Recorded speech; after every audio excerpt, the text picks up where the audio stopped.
I don't know what that means. Slide box, chili, they specialize in chili. Where's the?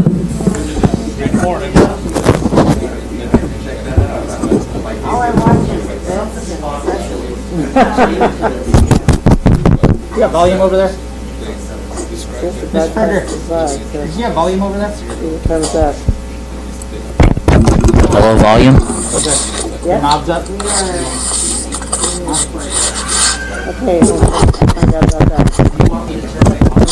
I don't know. I go by what people. What do you normally do? I told mine, this is with this computer guys or something. I don't know. Hello? Hello, hello, hello. Hello? Ah, that's works well. Bueller? Bueller? Okay. There we go. We have volume. Oh, right. I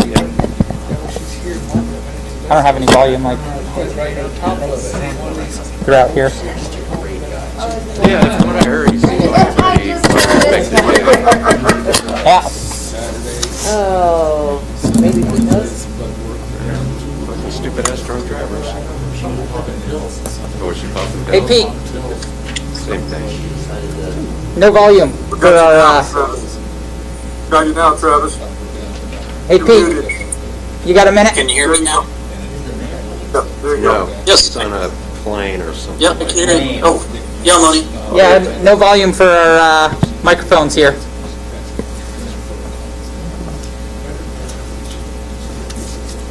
You like see if the volume thing's turned on? The knob is- I can see the bars. Oh, you can see them registering it? Yeah. Hello? Nothing? I was just wondering, are our knobs up for volume? No? Are those knobs turned on? We're trying to get our volumes. Hello? Hello? There we go. I think that's it now. Bueller. Just kidding.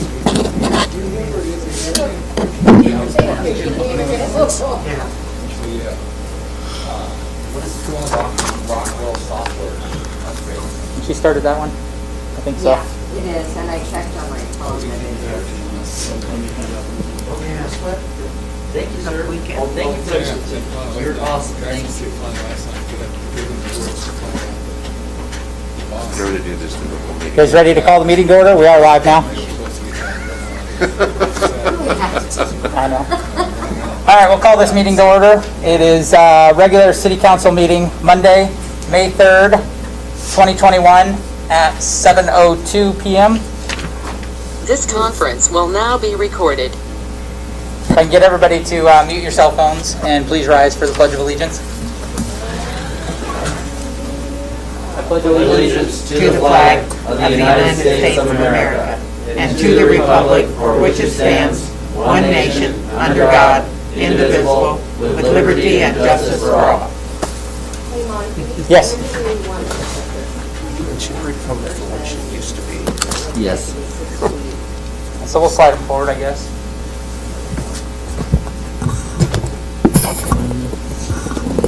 No, you stay outside.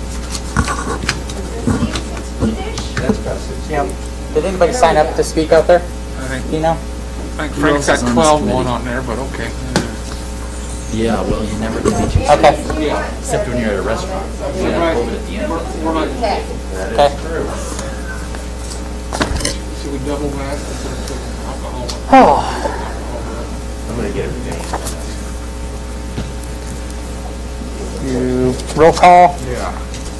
So, Councilmember Rounds. Here. Councilmember Chapman. Here. Councilmember Fredericks. Here. Councilmember Plaza. Here. Councilmember Graham. Here.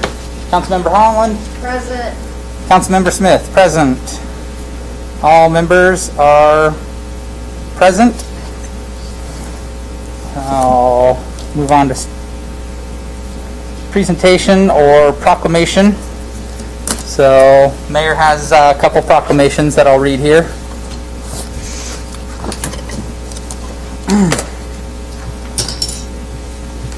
This is professional Municipal Clerks Week, May 2nd through May 8th, 2021. Whereas the office of the professional municipal clerk, a time-honored and vital part of local government, exists throughout the world. And whereas the office of the professional municipal clerk is the oldest among public servants. And whereas the office of professional municipal clerk provides the professional link between the citizens and local governing bodies and agencies of government at other levels. And whereas professional municipal clerks have pledged to be ever mindful of their neutrality and impartiality, rendering equal service to all. Whereas the professional municipal clerk serves as the information center on functions of local government and community. Whereas the professional municipal clerks continually strive to improve the administration of affairs of the Office of Professional Municipal Clerk through participation in education programs, seminars, workshops, and the annual meetings of their state, province, county, and international professional organizations. Whereas it is most appropriate that we recognize the accomplishments of the office of the professional municipal clerk.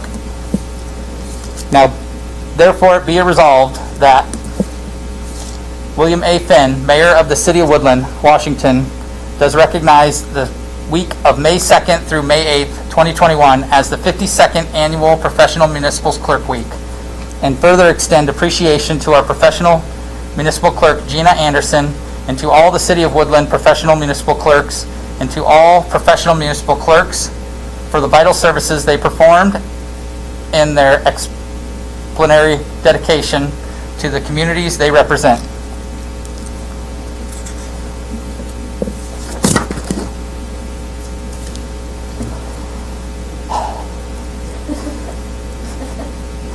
So we have another proclamation here for National Police Week of 2021. To recognize the National Police Week 2021 and to honor the service and sacrifice of those law enforcement officers killed in the line of duty while protecting our communities and safeguarding our democracy. Whereas there are approximately 900,000 law enforcement officers serving in communities across the United States, including the dedicated members of the Woodland Police Department. Whereas the Woodland Police Department plays an essential role in safeguarding the rights and freedoms of all members of the community. And whereas it is important that all citizens know and understand the duties, responsibilities, hazards, and sacrifices of their law enforcement agency, and that members of law enforcement agency recognize their duties to serve the people by safeguarding life and property, by protecting them against violence and disorder, and by protecting the innocent and the weak against oppression. And whereas the nearly 60,000 assaults against law enforcement officers are reported each year, resulting in approximately 16,000 injuries. Whereas since the first recorded death in 1791, and over 24,856 law enforcement officers in the United States have made the ultimate sacrifice and been killed in the line of duty. Whereas the names of these dedicated public servants are engraved on the walls of National Law Enforcement Officers Memorial in Washington, D.C. Whereas 394 new names of fallen heroes are being added to the National Law Enforcement Officers Memorial this spring, including 128 killed in the line of duty and 232 officers killed due to the COVID virus. Whereas May 15th is designated as Peace Officers Memorial Day in honor of all fallen officers and their families, and U.S. flags should be flown at half-staff.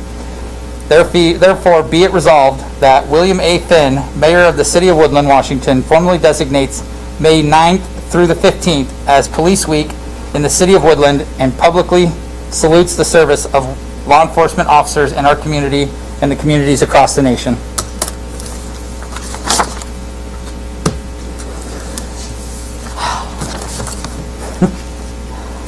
You can see I enjoy reading that stuff. So we'll move on to citizen communications for items not on the agenda. If anybody in the audience or at home would like to speak about items not on the agenda, please do so now. Seeing as nobody wants to, we'll move on to citizen communications for items on the agenda. Is there anybody that would like to speak to items that are on the agenda? Please do so now.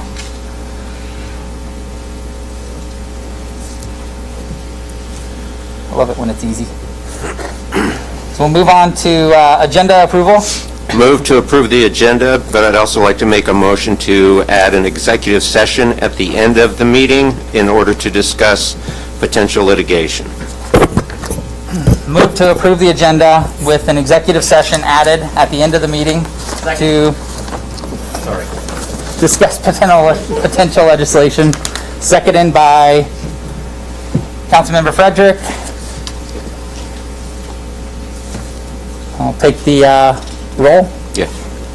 Councilmember Rounds. Here, aye. Here. You're here. We got that. Yeah, good. Thanks for coming. I guess we should move to discuss it first, right? I apologize. So we'll move to discuss this. Is there any discussion? No? So we'll move on to the roll. Councilmember Rounds. Aye. Councilmember Fredericks. Aye. Councilmember Plaza. Aye. Councilmember Chapman. Aye. Councilmember Holland. Aye. Councilmember Graham. Aye. And Councilmember Smith. Aye. And Motion carries. the assumption would be that executive session would go to the end of the agenda before the, Yes. is that what That's you what I said said? in the motion. I missed that. Thank you so much. He was jumping that second too quick. I need to get it together. Thank you, Mr. Plaza.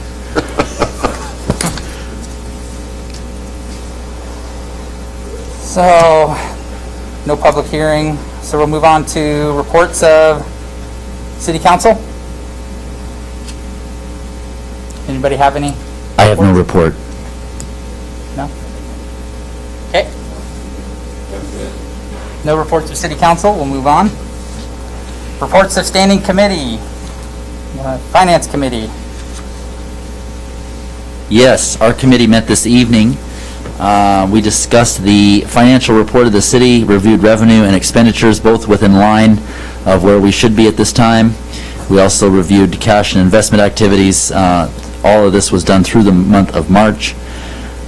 Sales tax report. Sales tax is showing a 60% increase in sales tax year over year when you look at it from an April to April timeframe, and we are already at over 40% for our expected sales tax revenue for the year. This may be something that the council may want to look at because it appears that we're going to have more revenue than we anticipated in that specific line item. So that's something that we can take a look at later.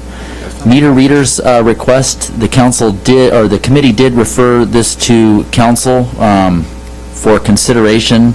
They are asking for a 1 cent per meter read increase. They read over 1,750 meters every other month. So that will be coming before the council at the next city council meeting. And we also were able to review the utility clerk's job function tracking for April, and that was it. Our next scheduled meeting is going to be, it says June 1st, but there's possible changes being made to the agenda, which would make that the third Monday of the month, I believe, going forward, if that is approved this evening. And that's all I've got. Move on to Human Resources. Ms. Rounds has a question. Oh, sorry. So if we move to MIDLE, which is monthly billing, so they'll be reading it monthly then, is that correct? Correct. So right now, they read the meters at 89 cents per meter. They're wanting to go up to 90 cents per meter. If we go to monthly, it will be 80 cents So they'll per lower meter. it. So it will be a lowered price, but they'd be doing it 12 times a year rather than 6 times a year.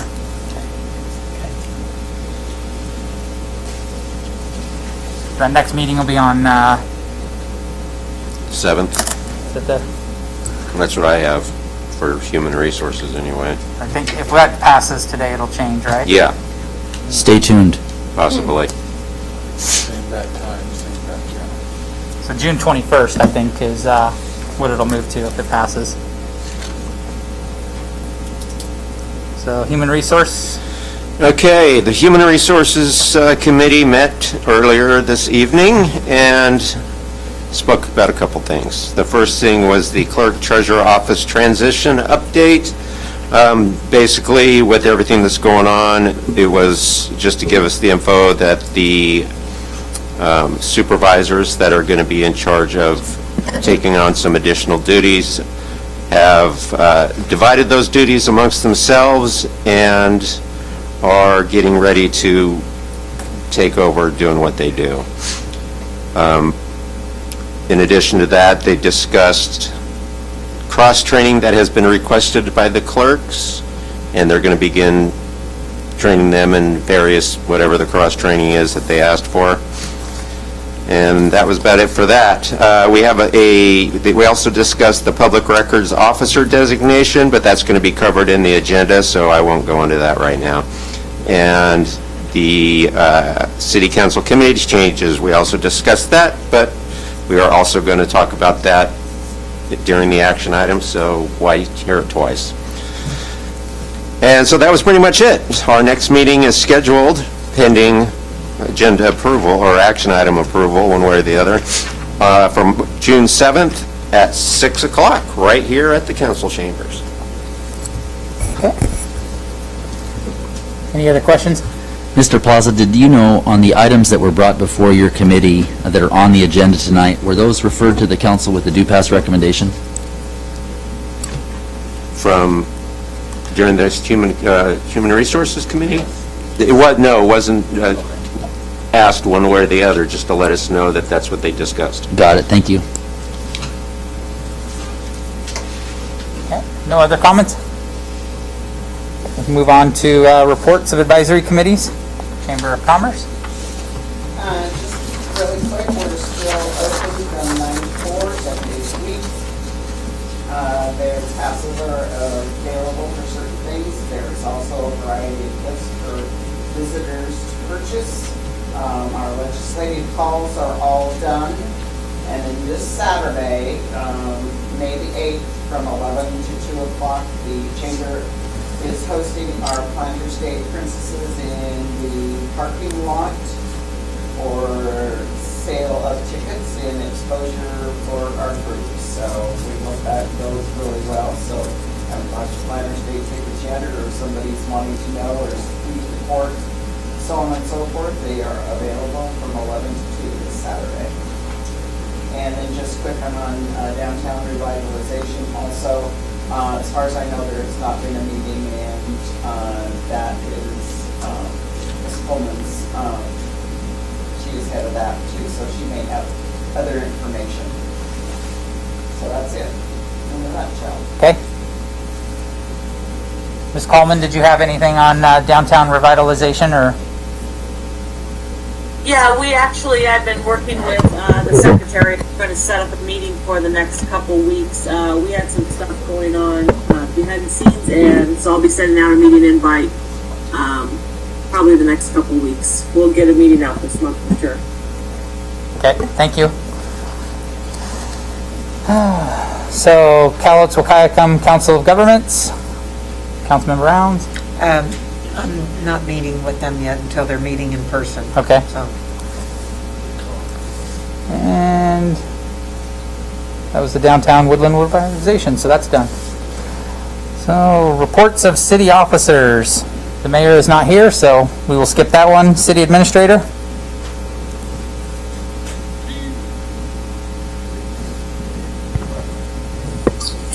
Okay, I'll just keep it short.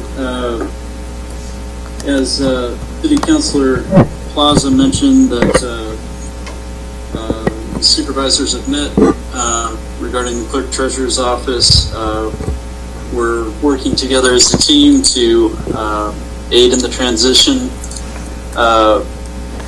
Things are looking good so far. We'll be discussing, communicating more with employees as we move forward. But it seems like we have a pretty good team in place. I also wanted to mention I've been still meeting with Minol.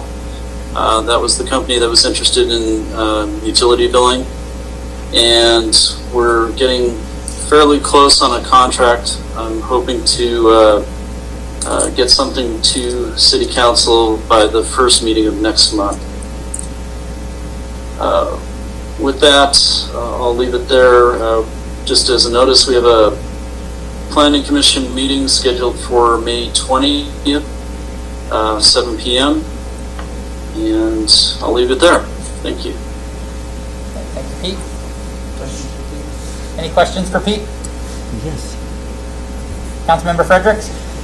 Mr. Boyce, I noticed on tonight's agenda that we are discussing a public records officer appointment. Can you talk a little bit about the nature of are we getting public records requests? Kind of where we're at with public records in general? I mean, what's the volume of public records requests? If you could maybe speak to what they are in nature, just to kind of give us an understanding of the scope of work that we're adding to Mr. Goddard's plate. Sure. So as you mentioned, right now we're designating Mr. Goddard as the public records officer. We always have quite a few information requests coming through. A lot of them are for police reports and whatnot. Fairly easy to fill most of the time. We do have some rather larger public records requests right now. Some of that came in before Mr. Goddard took the reins. So we're working as a team and delegating to staff information that we need to produce.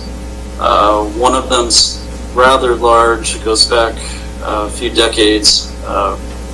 So it is a big job, and Mr. Goddard will be busy. You really don't know when the big requests are going to come in. Sometimes multiple requests at the same time come in. But we're working diligently on those, and I'm hoping that once we clear some of the larger requests, it'll give a little bit of breathing room for Mr. Goddard to become established. But in the meantime, we're using the team approach to fill those, and we strive to get everyone the information they request in a as timely manner as our resources permit. Great answer. Thank you.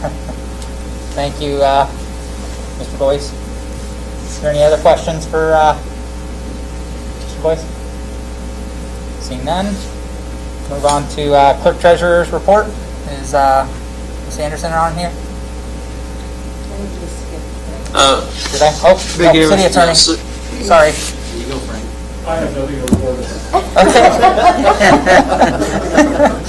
We'll move on to Clerk-Treasurer. Yeah, so usually we've been opening this up to questions from City Council. Right now, I mentioned we're in transition. I believe Ms. Anderson placed a report on the desk. So if anyone has questions, we'll attempt to answer those. Okay. Does anybody have any questions for Ms. Anderson on the report that was given to us? I have a question for the city administrator. Okay. I see on this utility clerk tracking, I see on here that sent, let's see which one it is. Emailed the county multiple times regarding receiving an Excel worksheet with the owners of properties within the city limits.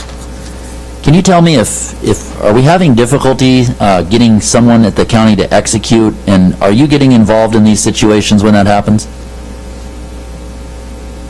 Could you repeat what the listing said, City Councilor Fredericks? I missed that. Sure. It says emailed county multiple times regarding receiving an Excel worksheet with owners of properties within the city limits. Right. We are having some back and forth with the county right now on that, and part of that has to do with the ordinance we just adopted. So it's a little out of the norm. Usually the county has been responsive to our requests. This is not a usual request that we make. So there is some back and forth on this with the county at this point. Okay, thank you. Any further questions for the report? Seeing none, we will move on to police. Chief Kelly, do you have anything to report? Just an update real quick. I have one more opening with the department. We have one officer that just started this month. His first day we hired him on May 1st, and his first day was today. Our student officer graduates at the end of the month, and then we'll have one more vacancy, which I'm working on filling that vacancy as we speak. Any questions for Chief Kelly? Mr. Kelly, the assumption is we're not replacing any officers that have left. Is that right? This is just for openings that have occurred? I Can didn't you hear repeat what you that? said, Mr. Frederick. So this is for, not for replacing any officers, this is for hiring new officers, correct? Correct, these are just vacancies. Perfect, thank you. Any further questions for Chief Kelly? Seeing none, we will move on to Chief Jackson. Do you have anything to report on fire? Not a lot to report at this time. I was out the previous week. We do have a couple of new hires. We have 3 lateral hires that are now operating with our crews, and a couple other new hires that are headed off to the state academy in the next week or so. These were filling a few vacancies that we had from retirements and that, as well as a couple of new positions that had been budgeted in the past year. So that's exciting for us, bringing our staffing back up. And at the moment, that's all I have to report, unless there's any questions. Okay, thank you, Chief Jackson. Is there any questions for Chief Jackson? Seeing none, we will move on. Community development. Who is that? Is that Mr. Goddard? That's me, yes. So I apologize. I have my quarterly report for the first quarter of 2021, but I forgot to attach it to the agenda and distribute it. So you'll see that in your emails tomorrow. We've had actually quite a bit of pre-application conference activity this quarter, and so 6 of them so far this year. So we're actually ahead of where we were last year. But generally, our permitting is about the same activity as it was last year. So if you see that report and you have any questions, you're more than welcome to give me a call. Okay, any questions for Mr. Goddard? Seeing no questions, thank you. We'll move on to Public Works. Ms. Coleman. I don't have anything to report. We didn't have a Public Works meeting this last month because we were just doing regular maintenance. So we won't have a meeting until the, I think the first of next month, because it got moved, right, Pete? Well, it's pending before City Council, and it's an ordinance, so there are 2 readings. Okay. So we'll find out after the second meeting this month. Okay, so then we'll have a meeting in the middle of the month on the calendar, and I'll have to report then. I don't have anything to report from the last meeting. Okay, any questions for Dr. Coleman? Seeing no questions, thank you. So at this time, we'll move on to the consent items. If anybody would like to throw a motion? Move to approve the consent items A and B. Second.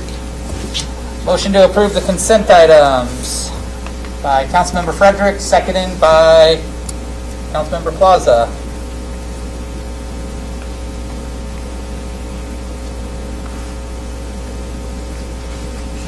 Take the roll. Is there any comments? Sorry. No comments, so we'll take the roll. Councilmember Plaza. Aye. Councilmember Chapman. Aye. Councilmember Fredericks. Aye. Councilmember Graham. Aye. Councilmember Holland. Aye.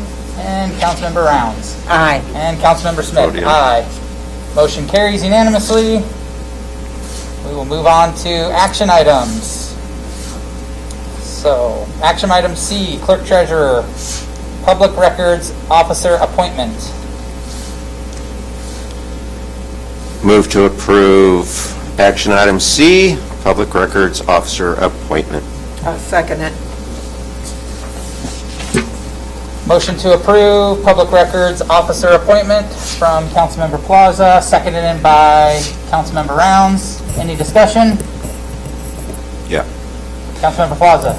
Yeah, I think having worked with Travis and seeing the kind of work that he puts out, that he is an excellent choice for our public records officer. I know in the past we have had issues obtaining or people obtaining public records, and it's nice to see that we'll have somebody in there who not only knows what he's doing, but is on the ball and will supervise the people that need to be supervised in a good way. So that I'll be voting aye. Councilmember Rounds. No comment. No comment. Any other comments? I too think Mr. Goddard is a marvelous choice. I'm sure he couldn't think of anything more that he wanted to add to his plate, so I appreciate you volunteering, Mr. Goddard. Thank you.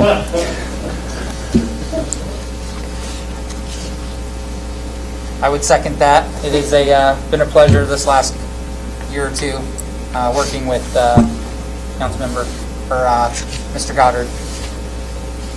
Any further discussion? We will take the roll. Councilmember Graham. Aye. Councilmember Holland. Aye. Councilmember Smith. Aye. Councilmember Chapman. Aye. Councilmember Rounds. Aye. Councilmember Fredericks. Aye. Councilmember Plaza. Aye. Motion carries unanimously. Move on to Public Works. Authorize mayor to execute design services for Davidson BNSF water crossing. Second. Motion to approve by Councilmember Holland, seconded by Councilmember Rounds.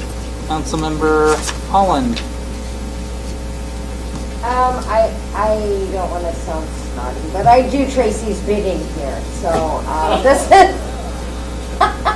this is something that will benefit everybody. So, and it's something that has needed to be done for many years.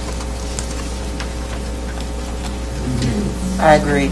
Councilmember Rounds. Any other discussion? Miss Coleman's name's on it, so it's got to be good.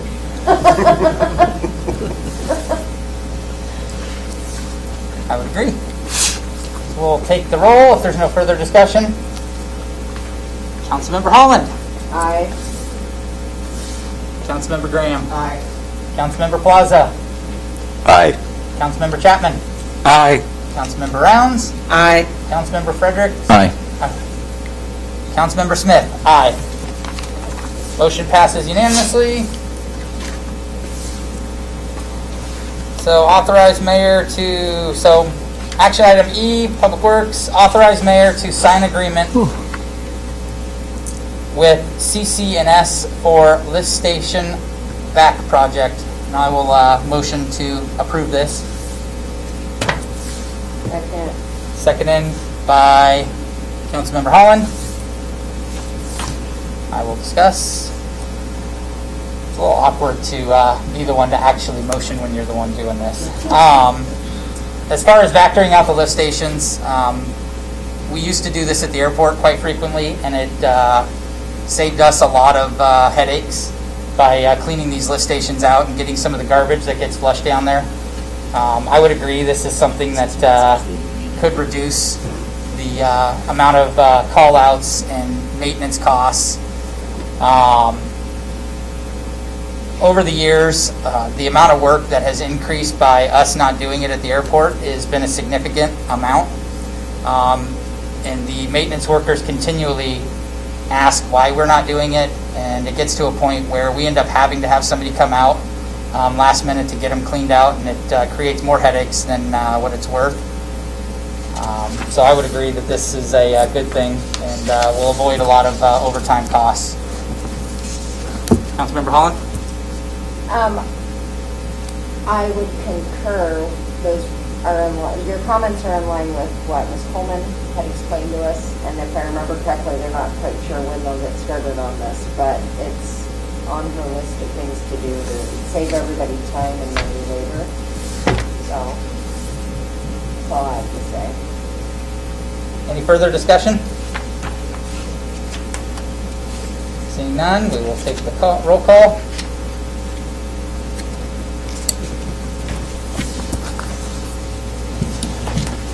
Councilmember Chapman. Aye. Councilmember Plaza.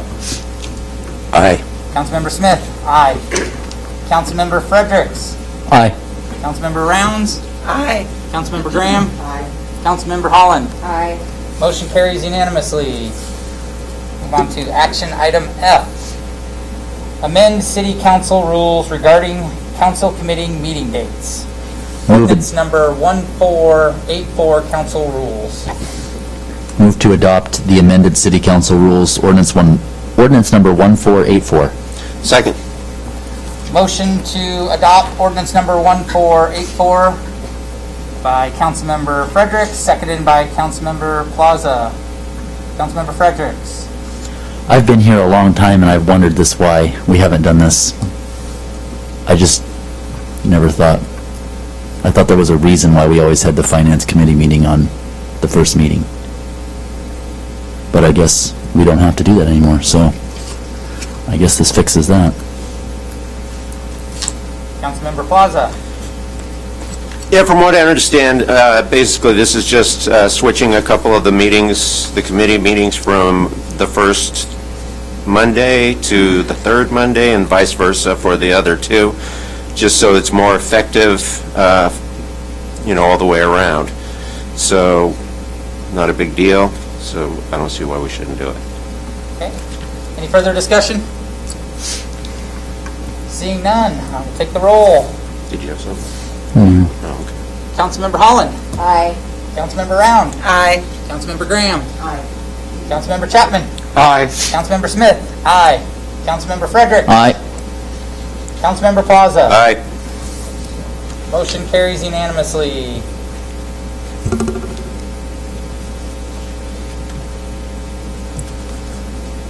May we recess for 3 minutes before we go into workshop? Yes, we will take a 3-minute recess before we move into workshop on Housing Action Plan workshop. Good man. Who's gonna This move along? conference is no longer being recorded. Do you know how to make it record again once it? This Okay, one yeah. or this one? So That one. this one's still recording. Pete is Pete's recording this one, so he's turning it off and on for Okay. recording. Gotcha. So And this is, which moved it, okay. I really don't enjoy this function. Maybe if I did it every week in like 17 You'd get years, comfortable with You don't it. like being in the... I would get better at it, you know? But I'm just like, let's just move it through. Just keep moving through this. We'll get out of here by record time if you keep me doing it. I'm excited about, you doing it all the time. Yeah. I'm excited about the water crossing Yeah. of the railroad.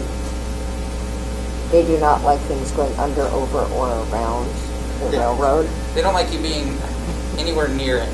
Yeah, okay. I just gotta remember every so often I have to jiggle that, otherwise it goes into sleep mode, and then we can't turn it off. Maybe with all this extra money we have, we should invest in a better system. I'll say that with a muted microphone. We have extra money. The city you work good for, man. Crazy. Hey, What's that? it's better than when I had to do this, Yeah? so it's not much better. Less shaking. Yes, that is true.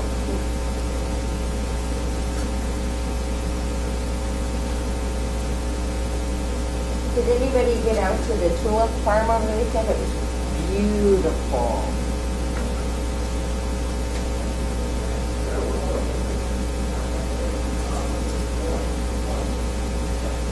should have, but we went there and then we went up to the grist mill.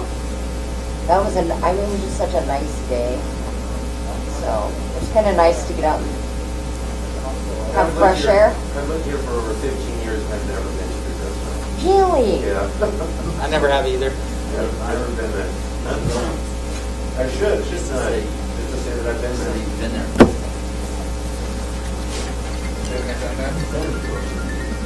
Yeah, definitely. Well, you can't get inside until Corona regulations change. But Yeah. you can walk around outside. So maybe you go there for a retirement party? There you go. They can grind you some wheat. Yeah. What time is it? Right. There you go. Turn me some plastic. And then that before it's a lot of work. This one. Okay.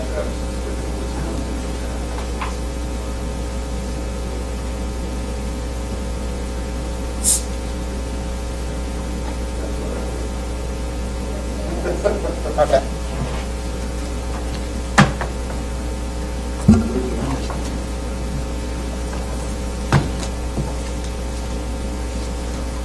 Okay.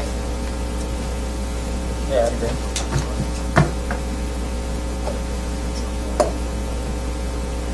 Okay.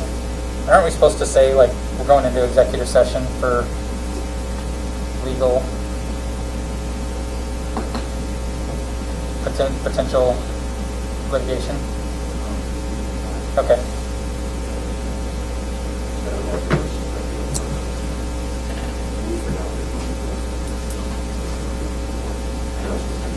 Okay. At the end of the Sounds meeting. good. Okay. Yeah. Bye.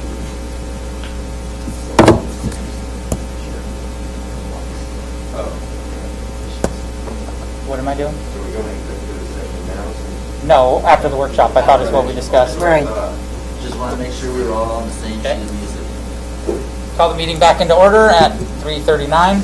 Went a couple minutes past 3 minutes, but so This we will conference will now be recorded. start the workshop for the Housing Action Plan workshop. I'm going to assume Mr. Goddard? Yep. Okay, can you let me know if you can hear me and see my presentation? Yes. Yes, we can see you and hear you. Okay. Okay, great. Thank you. So, I will try and work through this as quickly as I can, but there's a lot of information here, so if you have any questions, please feel free to let me know.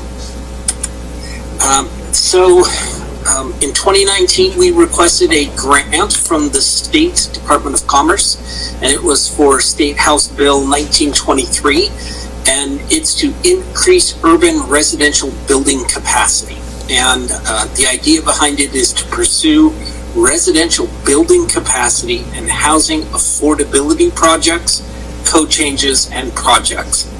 So there is a long list of possible projects or code changes that you can pursue, and the ones on the left are the ones that many of those were already on our retooling our code list of code stuff to look into, and the ones on the right near light rail, transit corridors, sub-area planning, planned action provisions, and form-based codes are in that House bill, but were not necessarily applicable to the city of Woodland.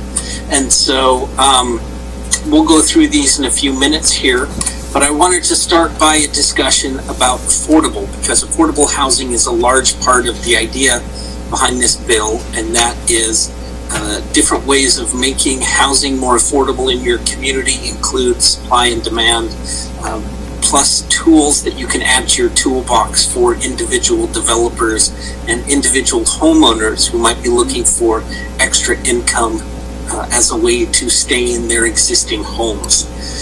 And when we talk about affordable, there's a lot of questions that can surround that term. Mr. Goddard? And so I wanted to cover that really quickly. Yep. We got a question from Councilmember Plaza. Yeah, sorry to interrupt, but, just for my curiosity here, When you're saying that affordable is considered to be 30% of a household income, is that before taxes or after taxes? The 30%? Okay, so that is before taxes. Okay, thank you. And so actually I will get into that. And what's important here is that we're also talking about including utilities. So that's kind of the definition, but I went into some details here. So hopefully you'll get a better understanding of what we're talking about here. So we're talking about affordable for who? Renters are estimated to have 60% of the community's median income, and owners are estimated to have 80% of the community's median income. And for those of you who are not necessarily statistic wonks, a median is the absolute center. Think of it as the median of the road on I-5, and there's half the road on one side, half the road on the other. So when we talk about median income, that's what we're talking about here. So Woodland's median income is $62,430.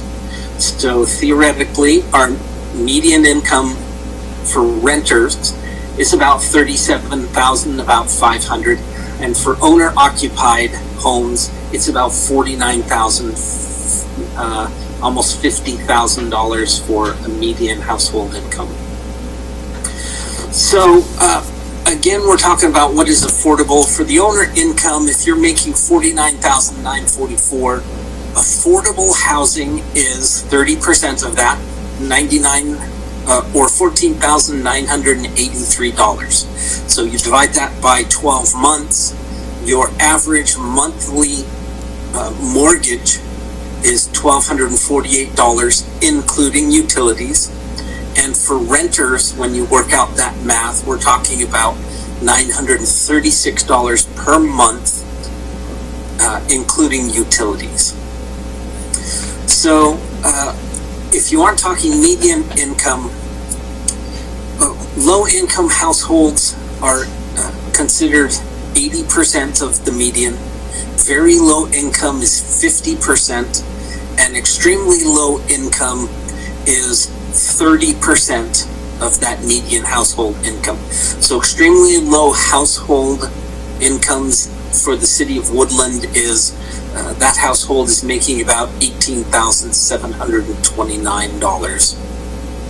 So that gives you kind of an idea of statistically what we mean when we're talking about median income, low income, very low, and extremely low income for the community. Now, what is affordable for owners? So again, we're talking about median income, which is 100%. That's the $49,000. You can afford mortgage of about $1,249, $999 for low income, very low. You can afford $629 for rent and mortgage and utilities. And extremely low is $375 per month for mortgage and utilities. For renters, it goes from about $936 if you're the average median income for the city down to $281. So you can see that when you consider our utility rates and mortgage or rent payments, these numbers show that affordable housing in a community can be extremely hard to actually achieve. Now, what makes housing so expensive in the Woodland area and currently in the current market in general? Some of these are just changes in housing characteristics. In 1950, the average house size was 983 square feet, and the average family size was 3.8 people in that household of 983 feet. So that works out to each member of the family would have about 292 square feet per person. In 2017, the average household size was 2,571 square feet.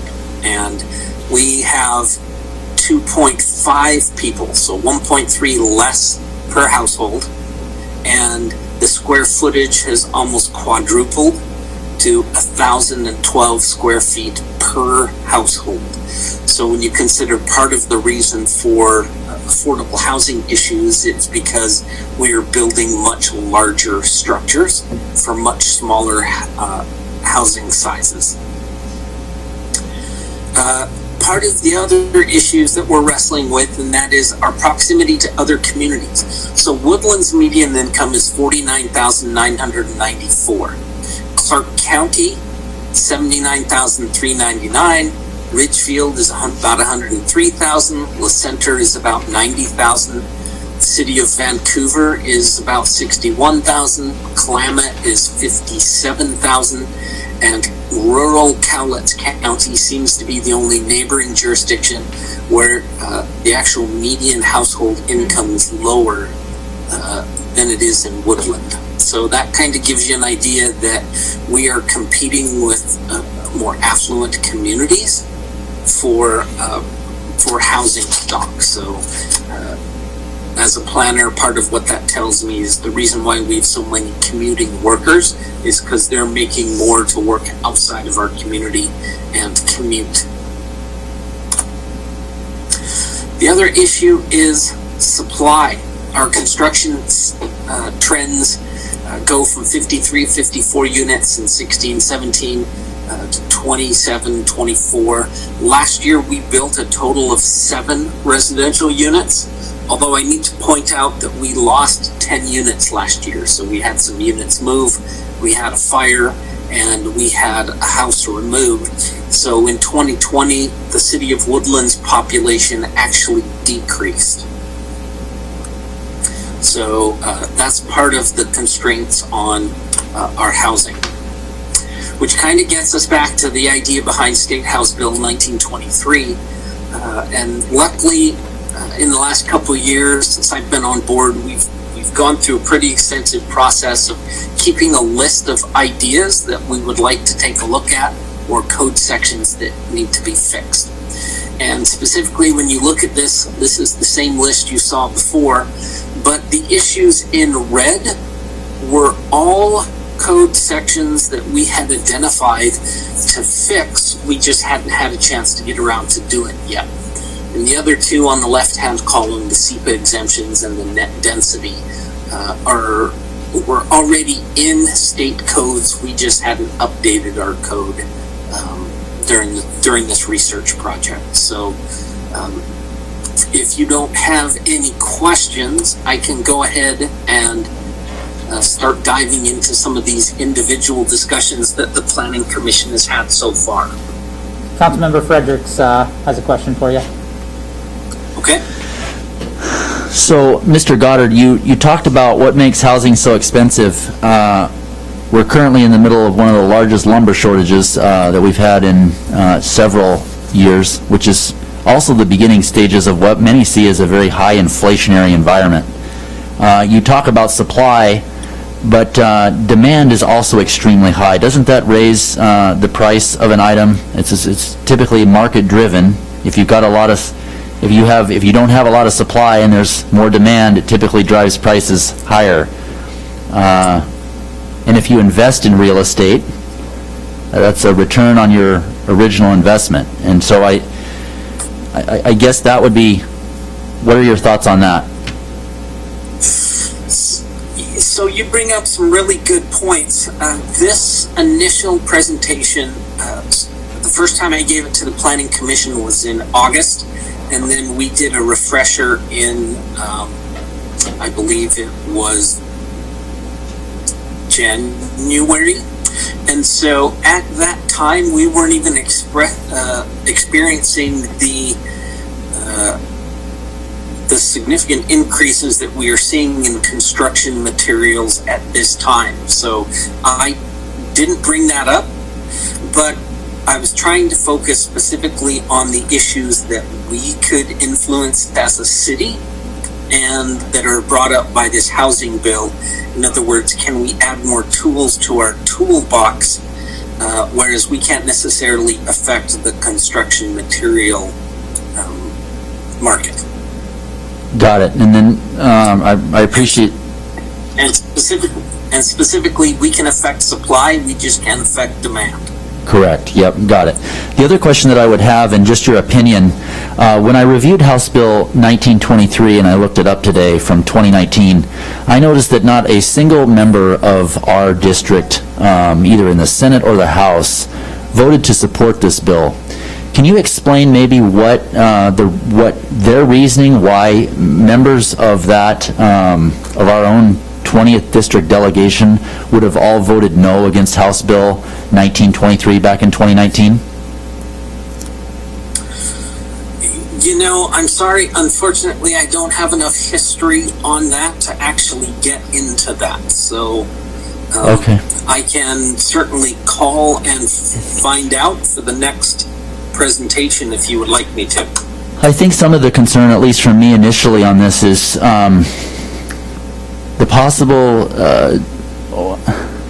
driver to create more low-income housing in Woodland. And I could be completely off base here, but that is a concern that I have if what we're saying is that we're going to be providing developers incentives to build, to collect a lower insurance based upon income. It does bring a few concerns, if we're looking at how that affects property tax, collection, who's paying for what. So just out of the gate, I've got a few concerns, but, as we go through this, I certainly have an open mind. But what are your thoughts on that, Mr. Goddard? So that is a great segue, and I could not have had that teed up better. Excellent. Because that's part of the reasons why I emphasize the fact that we've already had some internal discussions, both council and planning commission, about the tools in our toolbox, specifically our code, and some problems that we have in our code. And when I went through this code, there are other aspects of this code that I didn't think that we were necessarily going to be able to get into. And some of those might have been various tax tools for funding low-income or other housing types of projects. So instead, when I applied for the grant, I focused on the idea that I believed our community would support better tools for developers that create economic opportunities in the development realm rather than looking for the housing types, because this has been a topic of discussion since I've been here, and I've seen a couple projects where it was clear that that there wasn't necessarily a support that we felt we had enough of the low-income housing in our community, and we needed some of the other Cowlitz County communities to take their fair share. So there are aspects of that in the bill. I just did not pursue them for the City of Woodland's code changes. Thank you. Yep. Any other questions for Mr. Goddard before we move on? Seeing none. Okay, thank you. So,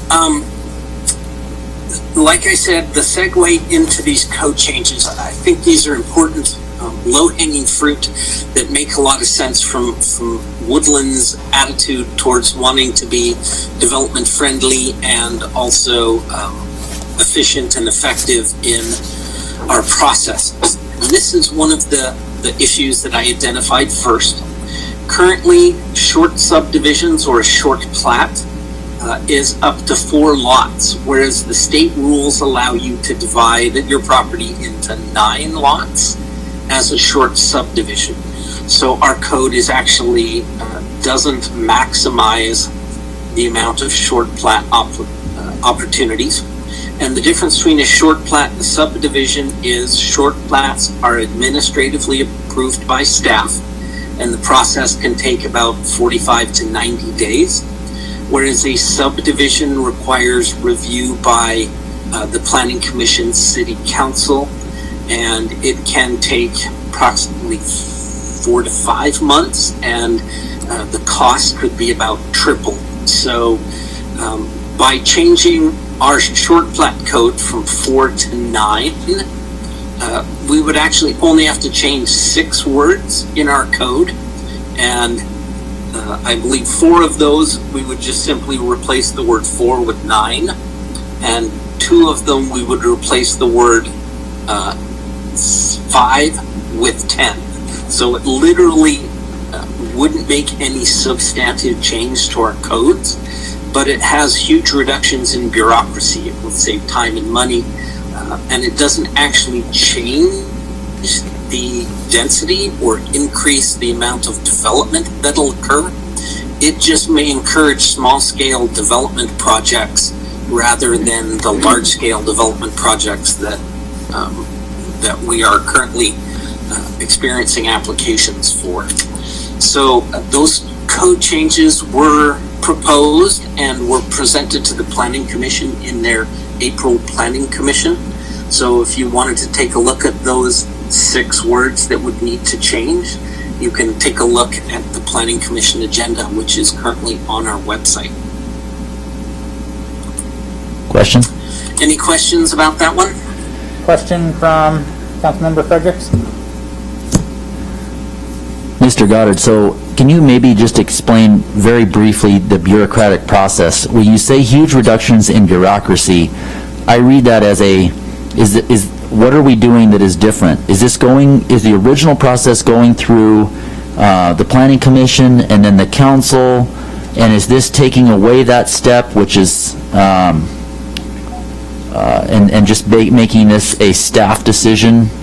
Is that what we're doing here?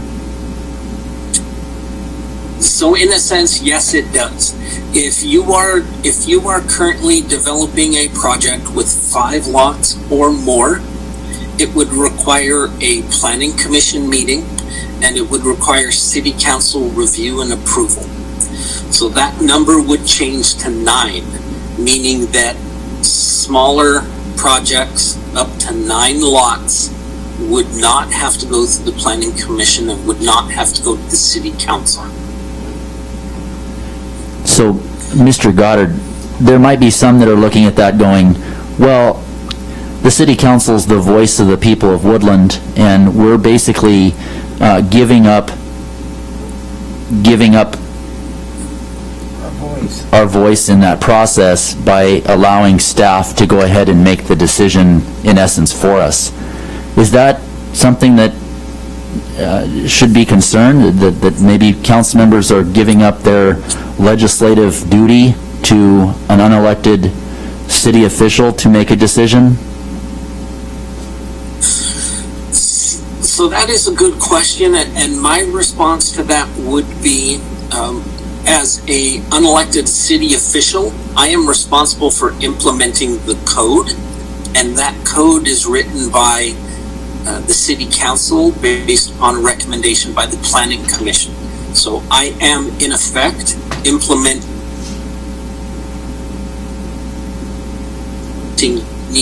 that every time a project comes in. So at no point do I apply any kind of discretion of my own. I simply implement the code that has been adopted. And Mr. Goddard, I appreciate that response. That makes sense. How do you know, or how would the members of the council know that what we have as far as code in this specific area when we're talking about short plats and subdivisions, how are we to know that the code is where it should be today for you to make a decision for this body when these types of matters come before you? How do we know what we're dealing with is good? And there are many instances within the code that are not what I would refer to as up to date. There's a lot of the code that is talking about things in 1975 and 1985 and things that were when I was a toddler that are still in our code. That is a really good point, because in a sense, you're not even implementing your vision of the community. You're implementing the vision of the community that was adopted in the 1970s. Because that's when a lot of these codes were adopted. And I think that's part of the philosophy that I tried to bring with me when we adopted or we started this retooling our code program, and that's why I keep a running list, because there are literally hundreds of code sections that have everything from a spelling mistake to old-fashioned terms that are no longer even applicable. So, and for example, our notice code requires that I put a note in a bank, or that I post notice in a bank that no longer exists.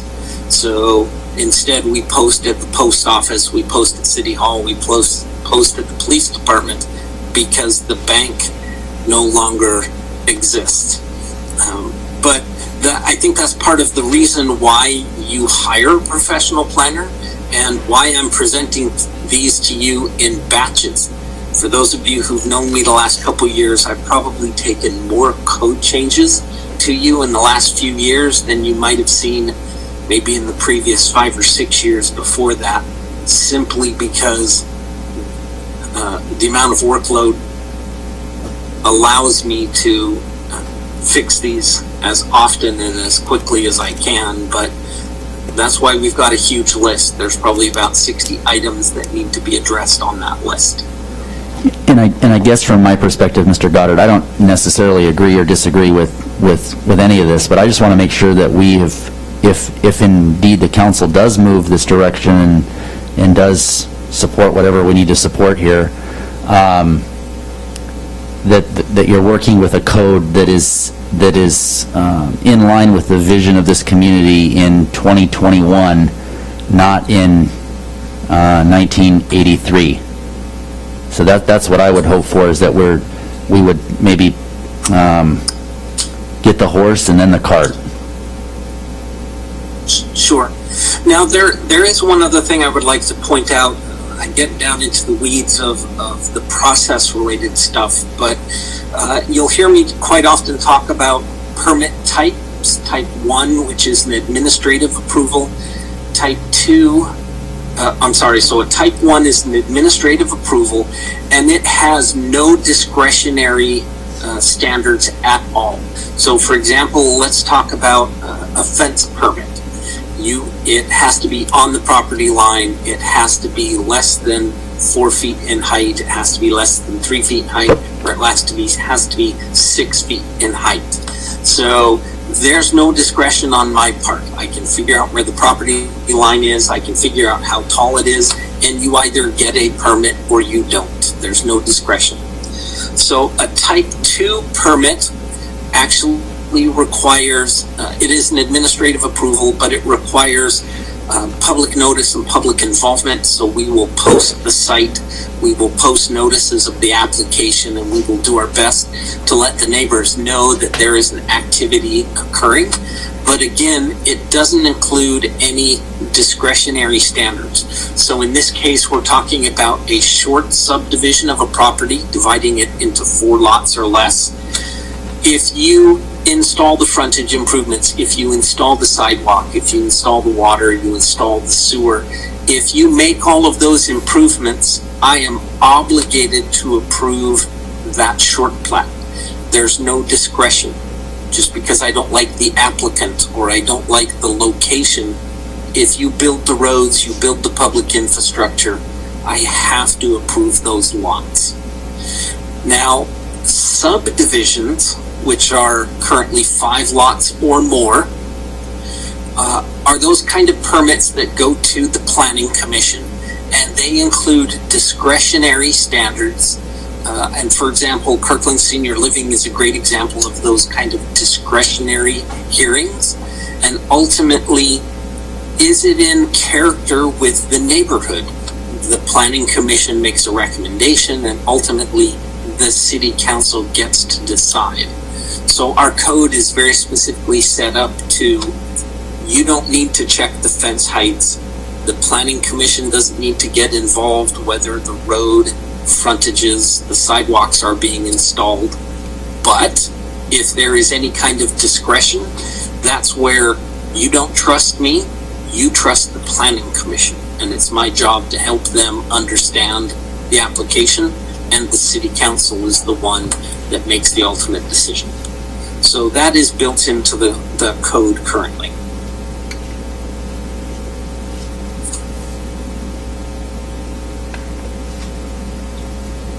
Any other questions for? Not yet, thank you. Nope, no questions. Okay, so the next item we looked at is if you're familiar with the SEPA, it's the State Environmental Policy Act, and it's kind of the original first generation 1971 regulations for protecting the environment back when there were no other regulations. And it's kind of the one size fits all. And in the 50 years since that was adopted, the regulations have changed over time. So the SEPA process is very much a exercise in paperwork without necessarily adding a lot of value, because we have a lot of other codes like our impact fees, which help us mitigate for impacts.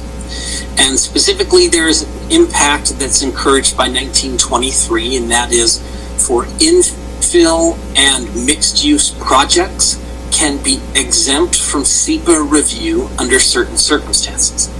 So, for example, the city code requires SEPA for 4 or more residential units. Existing lot redevelopment is becoming popular, and this tool saves time and money by eliminating bureaucracy. So in other words, by making this change, we can again reduce bureaucracy, and it would save applicants between $450 and $900 by implementing this infill project exemption. The problem is that in our code, we don't currently define what infill means. And it is on our retooling our code list to look at infill regulations and mixed use regulations. But we don't necessarily have to answer all of those questions at this time. So instead, what I'm proposing is that we add definitions for mixed use, and that is simply a development with commercial and residential uses on a site or in a single building. And then infill would be defined as a vacant or underutilized site with less than the density called for by the comprehensive plan. And so these, there's a couple simple, in total there's 4 definitions: mixed use, commercial, mixed, and infill commercial, infill residential definitions that are being proposed.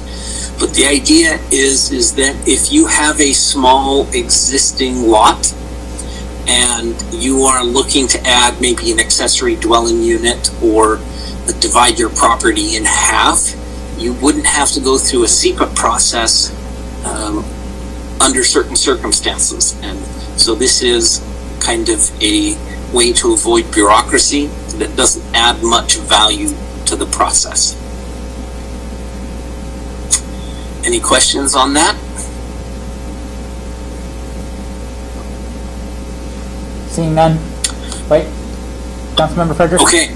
Hold on. No, we're good. I like the reducing bureaucracy, Mr. Goddard. I like that. That's good. Yes. Well, I have a lot of public record work to work on, so. I figured you might. Okay. So the next topic we talked about is corner lot duplexes. So duplexes currently require a conditional use permit, and that is an awfully high bar and a lot of bureaucracy. It can cost about $4,000 plus take about 90 days, even if you wanted to add 1 duplex to your development. So that requires a public hearing before the hearings examiner, and it can delay a project up to 2 months. So what staff proposed to the Planning Commission, and what we discussed is would be to make duplexes a permitted use on corner lots if the duplex has 1 driveway on each street. So corner lots typically tend to be larger because they have front setbacks on both sides, and so they kind of tend to be the leftover big pieces in a subdivision. Duplexes which are not on a corner lot would still require a conditional use permit. So I've got some examples here. So this is actually the neighborhood that I live in, And you can see on the left, there's a house identified as 602 141st Avenue. And there is a driveway going north, identified by the yellow arrow, and a driveway going east by the yellow area. So when you actually drive by this house, and you can see, there's actually two more within the same block of each other. So when you actually take a look at these houses, you'll see there's a red truck there on the left. That's one half of the duplex, whereas the gray car and the red car on the right, that's the other half of the duplex. But when you actually drive by this house, it looks like a single family house.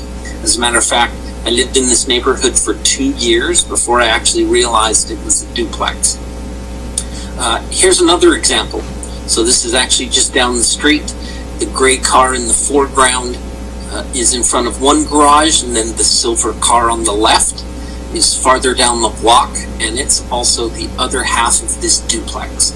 But it's in the exact same character as the rest of the houses in the neighborhood, and you don't necessarily tell that it's a duplex.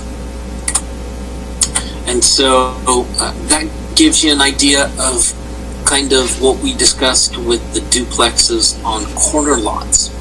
Do you have any questions about that? Any questions for Councilmember Goddard or Mr. Goddard? I don't. No questions. Okay. Oh, no questions? Nope. Okay, thank you. Okay, so the other issues that we talked about are zoning diversity for residential structures.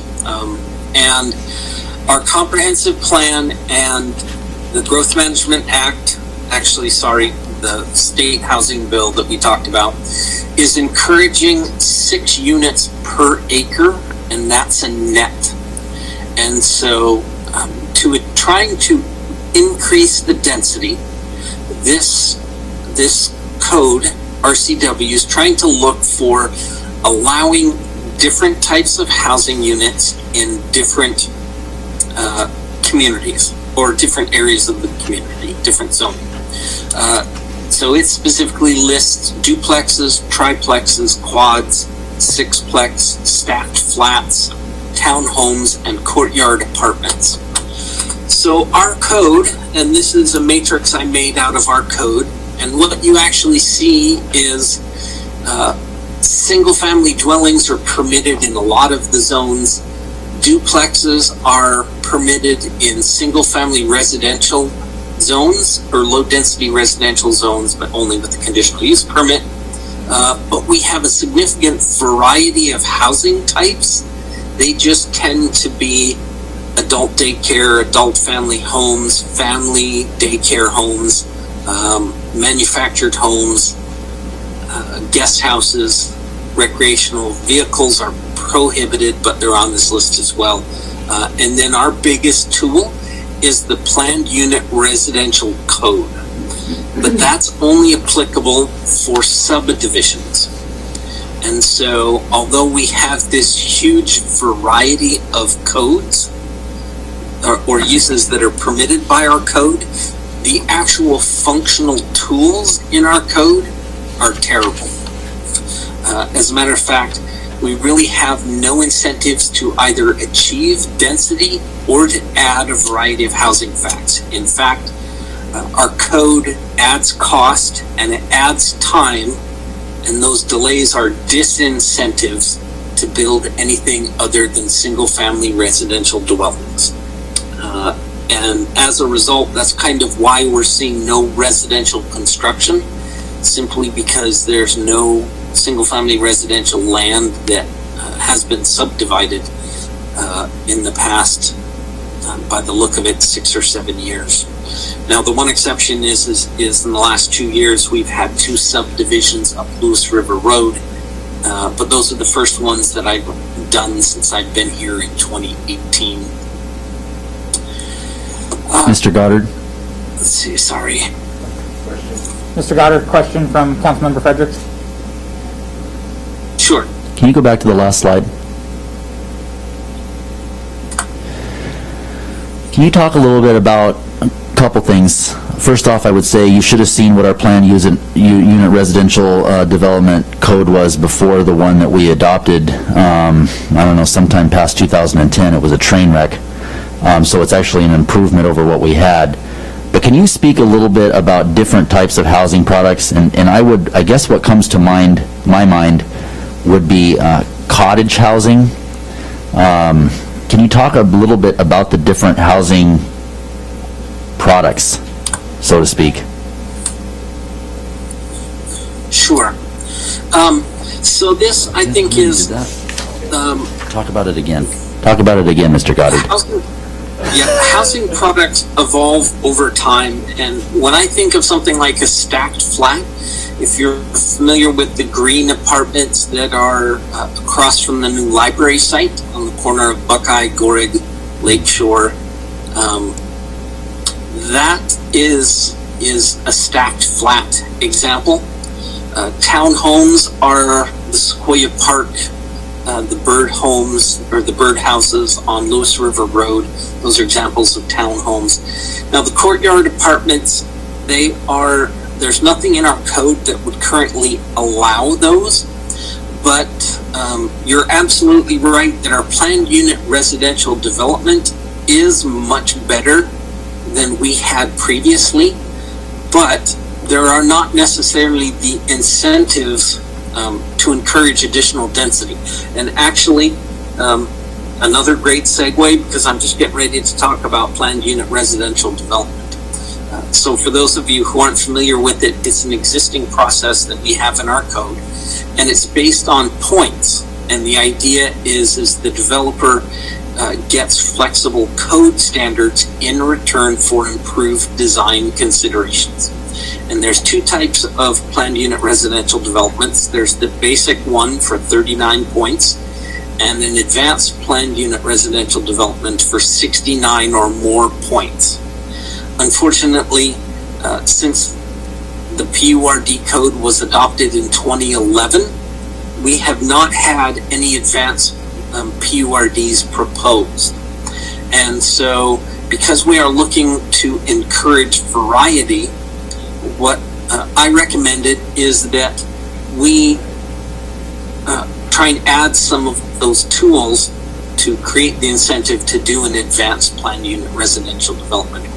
So to give you an example of a planned unit residential development, the last one we saw was Woodland Creek, and even though it's a large site with 150 units, it was still only a basic PURD. It's all single-family residential. They used flexible street standards, so they got skinny streets, plus they're using a fire lane instead of cross-circulation streets. They got flexible lot sizes. They have several small skinny lots, and they have critical open space, but they didn't actually use any of the density transfer. So while 6 units per acre is our target, this is the largest planned unit residential development we've received, and the density is still only 3.6 units per acre. And considering it's theoretically the last large developable piece of property we have in town, we're still only developing at half the density. So what that means is more roads, more water lines, more sewer lines to maintain without necessarily those densities and the ratepayers that will help us have to avoid those rate increases that we're facing, because we're getting few new ratepayers, but we're getting a lot more infrastructure to maintain. So that's why I say we're kind of missing out on the opportunities that this code allows. So what I'm proposing, and what I talked to the Planning Commission about, was adding housing types as an allowed use. So the PURD code, it specifically says in the purpose statement that diverse housing types are encouraged.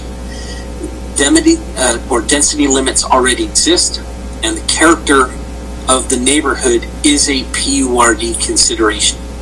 So what I propose is, if a subdivision like Woodland Creek, if they wanted to incorporate cottage housing or duplexes on corner lots, or maybe a triplex or a fourplex, that they should be given that tool and they should be given points for that tool, and make a disincentive into an incentive by giving them extra points and helping them strive for better advanced PURD designs. Unfortunately, our PURD code is a bit complex. So before I get onto that, do you have any questions about our PURD process? Mr. Goddard? In 2011, we did pass that, and I remember being a part of that, but one of the things that I was concerned with is that at the time, it didn't really provide any incentives for things, and so and I know in my research of that, I remember reviewing Chehalis. Chehalis has a wonderful PURD on their books, and that was one of the things that I tried to get us to move towards at the time, but just in going back, I do remember that being somewhat of a challenge to get a majority to agree, or at least 4 members to agree on what we wanted.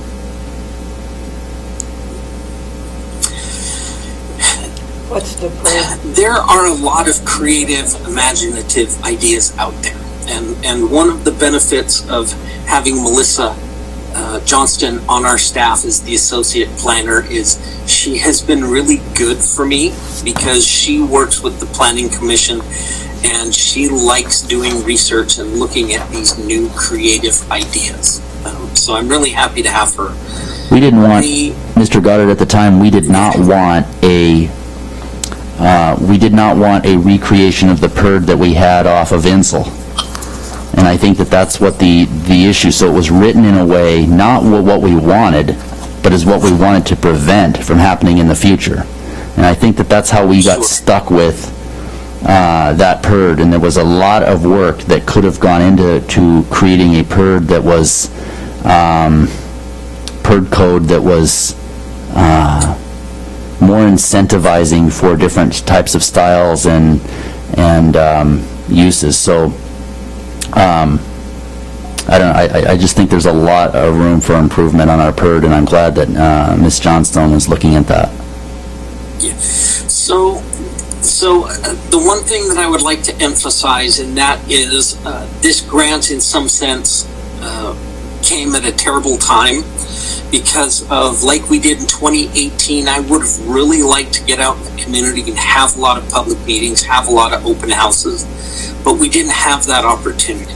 So instead, when I looked at this effort, I was looking for the simple code involvement or the code fixes that would allow us to add tools.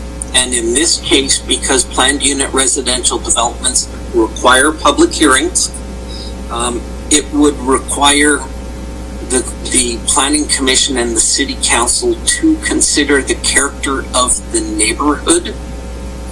And I felt that we could achieve the purposes behind the goal, or the State House bill and the grant, that we could encourage those tools in our code by making some simple changes. But this is the perfect kind of project that will ultimately fall on the Planning Commission and the City Council to use their discretion, as I described before, in determining whether it's in character of the neighborhood. So, for example, if somebody wanted to do cottages, or they wanted to do tiny homes, or they wanted to do duplexes, fourplexes, that ultimately they can apply for whatever they want because the tools are there. But ultimately, the City Council has the opportunity to say, we don't believe it's in the public's best interest to do that. So there are a lot of tools here that we would like to explore. We just didn't, because we didn't feel that doing it during the pandemic gave the public a fair opportunity to weigh in on those. So in this case, we're looking at making some fixes, but they're minor fixes in nature.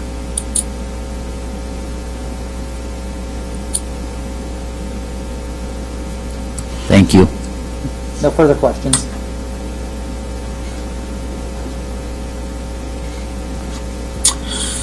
Okay, so the last one, I'm pretty sure this is the last one, is the goal for 6 units per acre. So like I said before, we have a lot of tools, but none of them are effective. The Planned Unit Residential Development Code is really for big, complex projects requiring a subdivision. Accessory dwelling units are too restrictive. Our code needs work. Manufactured home subdivisions are rare, and they're not necessarily, we don't necessarily have any properties that would be fit for those left within the city. And also flexible lot sizes and width standards are not effective. And again, so there's an agenda in the Planning Commission April agenda. And let me go over those a little bit. And that is the 6 units per acre is an aspirational effort.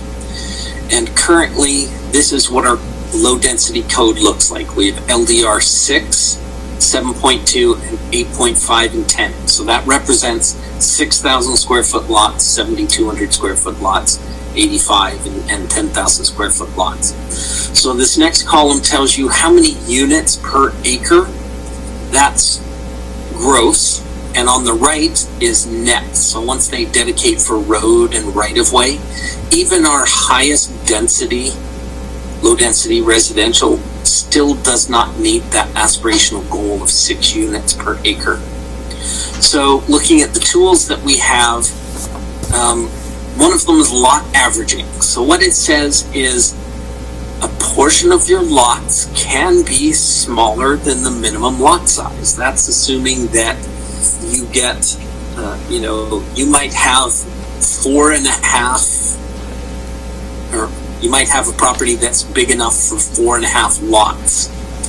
And this code theoretically allows you to get that extra lot. Unfortunately, what it means is when you do the mathematics is lot averaging would not allow you to get a second undersized lot unless it was 10 acres or larger and had 58 lots.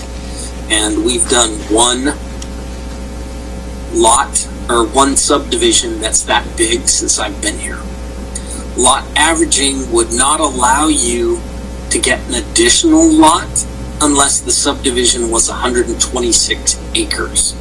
And we don't even have any industrial properties left in our city that are 126 acres. So essentially, there is no property in the city or the UGA where this tool is actually functional. So it doesn't make much sense because it doesn't provide any benefit, even though it's in the code. The other issue is, even in our high density, our multifamily high density and medium density zone, there is no minimum of 6 units per acre. So without a minimum, multifamily properties could be developed as single family lots.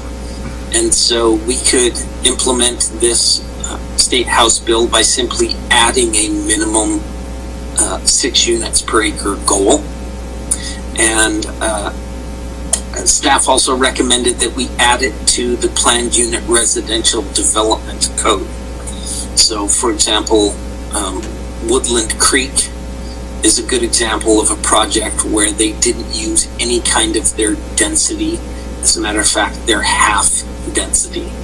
So, in the case of Woodland Creek, you could almost argue that they got all of the benefits without even having to do the Planned Unit Residential Development Standards. They could have done a straight residential subdivision, and it wouldn't have been any different than what they got proposed. So there are 2 recommendations that staff is making to help the city achieve this 6 units per acre, and that's just simply adding minimum densities to go with our maximum densities. Any questions about that? Any questions? So are we Mr. Goddard, are we talking about the PERD that is off of Insel, that is, you currently cannot drive a fire truck down that road?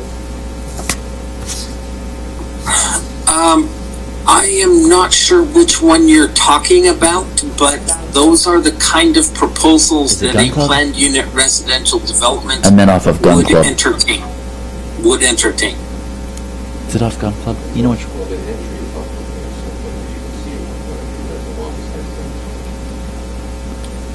So whatever the planned unit residential development is off of Insel, I don't believe that our fire trucks can go down that road today. Mr. Jackson, is he still on the phone or line with us, or did he? God bless him. Yeah, that's tight. It's very tight, and you can't even take a fire truck down that road. So, okay. Thank you, Mr. Goddard. Okay. So now I think this is the last one. Accessory dwelling units. We've just had this discussion several times. And what the code is asking is that we look for one or more zones where they currently are prohibited and to propose them or allow them. The multifamily zone is literally the only zone where that accessory dwelling units are not allowed, but the ADU section does need to be revised, and it was already on the retune our code list. So to go over that real quick, some of the crazy standards that apply to ADUs are you can have one ADU per lot with a single family structure. That makes sense. Owner occupied for one of the units, and during 6 months, it has to be the primary occupancy for the primary unit. So in other words, you can add an accessory dwelling unit to your property. You just have to live in the primary unit. Whereas the current market says that you have a lot of seniors who have houses, they're putting in accessory dwelling units, and they are renting the house for the primary structure, and they're essentially paying their mortgage by renting the primary structure. And the seniors are living in the smaller space, and they're essentially living rent-free because the renters are paying the mortgage. Whereas our code wouldn't allow that. And let's ignore the fact that there is no way that I could verify that the owner is occupying one of the units. I theoretically have no authority to kick somebody out of a unit just because I don't believe they are the owner and that they are a renter. So this code in itself is not really enforceable. Total occupancy of both units, 2 to 5, depending upon the relationship. This has actually been challenged in court, and this is one of those leftover codes from the 80s, I think. And we cannot actually regulate how many people live in a structure. It's no longer legal. So it clearly needs to be fixed. It requires one additional off-street parking space for an accessory dwelling unit. That makes sense. Single floor of an existing structure. The problem I have with this is if you have a garage, an accessory garage, and you wanted to rent the upstairs apartment, if you have stairs that go downstairs, technically it now covers 2 floors of that structure. And so you can't technically rent out your upper floors of any structure. And again, that's not practical in today's market. Required to meet building, electrical, fire, plumbing codes, that's common sense, that makes sense. Now we have some limits. It has to be at least 300 square feet, and it cannot be more than 800 square feet, excluding garage area. But it also says somewhere else in the code that accessory dwelling units can be up to 40% of a primary residence. So if you have a 5,000 square foot house, 40% of that would be a 2,000 square foot accessory dwelling unit. So I'm not sure exactly what I would tell somebody who says that they want to rent out 40% of their home. One code says yes, the other code says no. Now, it also, unfortunately, goes on to say that the building official may allow more square footage to efficiently use all floor area. That's the kind of discretionary standard that planners like me hate, because my definition of efficient use versus homeowners or even a police officer's or a fireman's definition of effective use of floor area can be totally different. So the idea that we're going to allow the building official to make that land use decision or that fire code decision scares me. Up to 50% of existing structures, single family and accessory dwelling units combined, and that applies to attached or detached accessory dwelling units. So the problem that we have is, like in our older neighborhoods, like on Washington Street, you might only have an 800 square foot house. So if you were to bring in a tiny home that was 600 square feet, if it's more than 50 square feet or 50%, it wouldn't be allowed. And if it's less than 50%, it needs to be attached to the existing structure. So now you're talking about Frankenstein additions to some of these cute older homes that you see in the downtown area. That doesn't make sense. Our code also has this weird quirk that says if your lot is smaller than 8,500 square feet, you can only do attached accessory dwelling units. That doesn't necessarily make sense, and it's not necessarily the best for the character of the neighborhood. Existing attached ADUs may be replaced under certain circumstances, but detached dwelling units may not be replaced. So again, we're arbitrarily picking a lot size and deciding who gets creative design versus who has to do the Frankenstein addition. Those just seem more regulations that don't seem to encourage people to think about accessory dwelling units or mother-in-law apartments where they might be encouraged to otherwise. Now, there are some other standards that do make sense and that are in our code. For example, accessory dwelling units should have the same appearance as the primary structure, same design, same roof shape, same siding, same windows.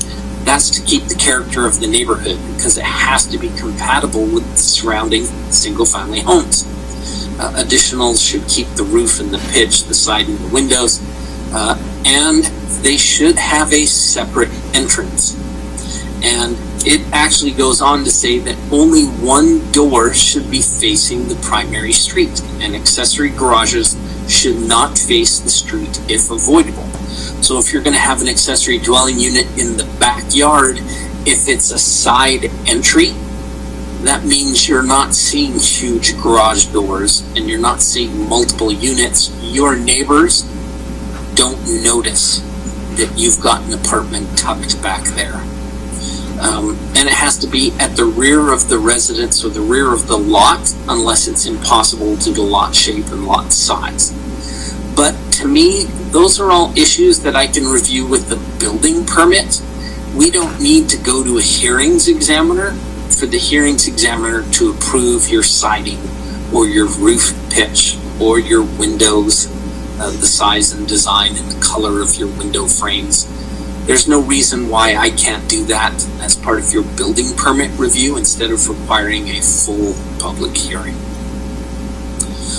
So those are kind of the issues that we've discussed about accessory units. Does anybody have any thoughts on those? Any comments or questions? Is Mr. Goddard still there? You there, Mr. Goddard? I'm in Houston. Mr. Goddard, are you still on the call? I am. Oh. Yep. I have a question, Mr. Goddard. So, if I understand this complete, the city has already received the funding for this grant. Are you developing, how is the action plan, how does that work? Does city staff do the work? Do you hire someone to help you with the action plan? Okay, so sorry, let me get back to the Let me get back to something I've already covered. So that's getting into the next steps and the last issues that we need to get done. So we do have a grant, and the grant is actually what they call performance-based rather than the time that's invested in it. And that is, there are some deliverables that we have to produce. Like, for example, our vacant lands analysis, we're looking at the existing structures and or the existing properties that are available for development. And we're going to run through the calculations to see whether we still believe that we can hit our comprehensive plan goals with the amount of land that we have left in our inventory. So that is one of the deliverables, and when we produce that report, the state theoretically will give us a certain amount of money based upon, I want to say for the vacant buildable lands, I want to say it's $5,000 in response for producing that analysis. The reviewing of the existing codes, so in other words, as many of those as we can produce, by implementing that, the state will give us a certain amount of dollars for implementing some of the codes that we're talking about. We need to go through and review our comprehensive plan and various other documents and perform a housing analysis. So based upon the financial information that we have and the vacant buildable lands, we can do some analysis and try and figure out what kind of housing units there's a market for, and figure out ways for us to encourage those type of developments. Now, in this case, we kind of intuitively know what those were, which is why we identified the code sections which we needed to be fixed. And then the last thing on our still to-do list is to prepare the code changes that we are discussing, and that's kind of where the Planning Commission is currently. So then, Mr. Goddard, if I understand, then the ask of council is to just be prepared to review these items that are going to be recommended by the Planning Commission, basically on the retooling of our code. Yes. Well, yeah, I guess what I can... And there are other documents like the vacant buildable lands analysis. You won't necessarily have to adopt those. The state grant will give us the money for actually doing the work, for doing that analysis. Excellent. So in that case, you don't have to approve. You don't even have to agree with my conclusions. It's just simply the exercise of the state is rewarding us for thinking about our housing future, and using that information in our urban growth boundary discussions, update of our comprehensive plan, all of those other things that we've discussed about doing anyways. So this grant represents an opportunity for them to pay us to do work that you had already asked me to do. Well, Mr. Goddard, I will say that I appreciate your work on this. I appreciate your leadership, and I find this to be very boring, and you do it with some passion, and I appreciate that. But this is important stuff, and it's important that we have a good quality code that we can, because developers want to know what the rules of engagement are before they put their money down on a project. So I appreciate the work that has gone into this. This is a very big task, and I look forward to reviewing each one of these components as they come to council for adoption. So I look forward to reading all that material. Thank you for keeping me. Thank you for keeping us busy.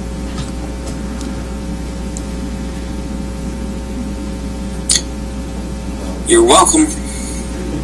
Any other questions or comments for Mr. Goddard? Councilmember Holland? Mr. Goddard, can you hear me? Yep. Cool. Okay. So, I have a couple of questions.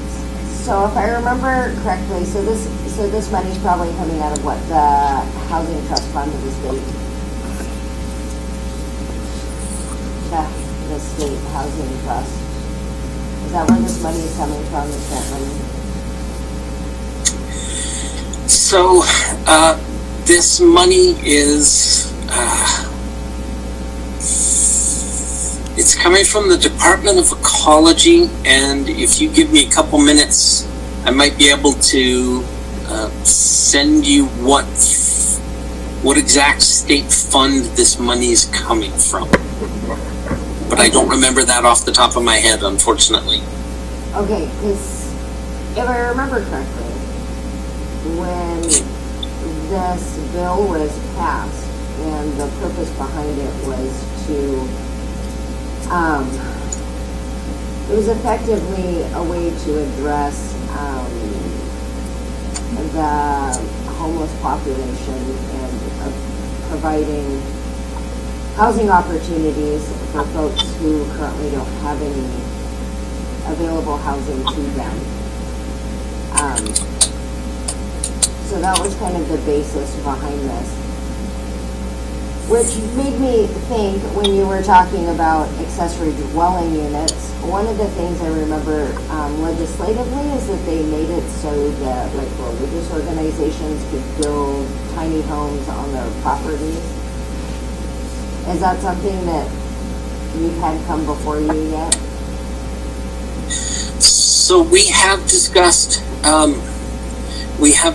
tiny homes, and the building code, the 2018 version of the building code now has complete building standards for tiny homes. And it would be one of the new tools that is added to the code by this change. Okay, and so a lot of what you just presented is about like single-family residential units.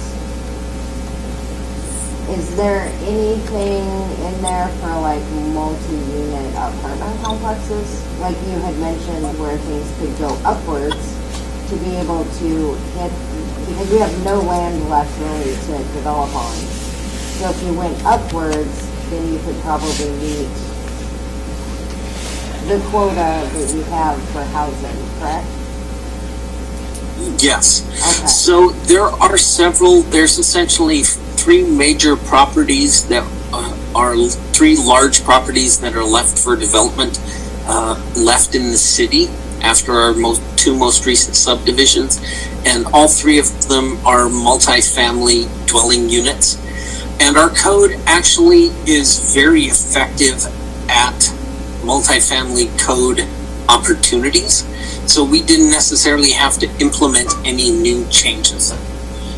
One of the changes that we do need is installing that minimum of 6 units per acre, and that would prevent our low-density residential bleeding into our multifamily zone, which would mean that we can't reach our goal of the comprehensive plan. And unfortunately, the multifamily doesn't have that safeguard to ensure that we can achieve our comprehensive plan. And you're not allowed to change your comprehensive plan anytime, except once a year? Yes, once a year. And we had actually talked about trying to engage in 2021 to talk about updating our comprehensive plan. Unfortunately, I think with COVID-19 and our inability to have true community conversations, I think in the end we're going to have to push that till next year before we try and tackle that. But our plan is to update our comprehensive plan because we are currently 6 years into our 20-year comprehensive plan. Gotcha. Thank you. Councilmember Frederick. Mr. Goddard, I have a couple questions that piqued my interest after comments made by Councilmember Holland. the city of Woodland's current low income, I'm not even sure if that's the appropriate term to use these days. I'm sure I'm offending someone, and that's not my intent. It's just the only term that I'm aware of. I'm sure there's another term, but the low income housing, financially challenged might be an acceptable word. I'm not sure if that's appropriate either. But Woodland medium income, do you suppose that that income level is so low given the amount of low-income residential units we already have? You know, that's a really good question, and that's part of the needs assessment that Melissa has been working on. We've been gathering that data and running it through an analysis. So that's kind of why I presented that preliminary information up front, is to let you know the term affordable housing just simply means that people can afford housing, and the low income, the very low income, the median income, those are all defined terms based upon simple statistical analysis of the finances of the community. So all of those terms are currently acceptable, and they are currently used throughout the industry, both in planning and in construction and affordable housing discussions. So we are, whether or not we have more than our share is a question that will be brought up when a project is, when a housing project is proposed in the community. Because unfortunately, I do not know enough about the housing projects in Cowlitz County to know whether we have 12% of the stock or 60% of the stock. So unfortunately, until I get an applicant, I can ask them to do that research. We just haven't had the chance to do that research ourselves. Mr. Goddard, does anything in the code that is being considered, recently a school board in, I believe it's the Seattle School Board, allowed for a homeless encampment to be on one of their schools? Do you foresee any of the proposed changes being allowed that would allow a church or a school to create a, you could say, maybe I don't know, like a low income cottage style on either a school property or a church property? And would that, what we are looking at currently, is that something that we would be, that you're proposing that would be allowed under the new rules? So nothing we are discussing would affect that. They currently could propose that use under a planned unit residential development, and it would go before the city council to review and approve. But one of the slides that I showed you was a big matrix of housing types, and it is one of the uses that our code currently allows, but I believe it would require a conditional use permit, and so it's something that would have to go to the city council for approval. Got it, okay. Or the hearing, might go to the hearings examiner for approval, sorry. I think the intent here is, at least from my perspective, is we certainly, I don't think there's any of us that don't want to have, give it a more difficult time to a developer. They don't want to have people jump through red tape. But what they don't want to do is the unintended consequences of saying, well, we've passed these rules, we've handed it over to the unelecteds, they're going to go ahead and make the decisions for us. And what we don't want to have happen is have that blow up in a future council's face of, hey, you usurped your power and you gave it to somebody else, and that's why you're getting X, Y, or Z of something that you didn't want in your community. And I think I think there's some members of the council who are a little afraid, not to say we want to give up power, but we're a little concerned that we don't want to just make it easy, so easy that anything's allowed and make it a free-for-all. And I think that there's some concern by just kind of going, okay, yeah, let's do that. I think that's great. And then, all right, and then 6 months later, we have a development that comes to town, and we're like, what? And we have no say in this? Oh, this is fantastic. And then you do root cause analysis, and you find out, yeah, remember that action you took in May or June of 2021? Well, that's what did it. And so I think that that's, and I'll go through all of the, as these come to council. I'm sure this is going to be piecemeal, that's not going to be all at once.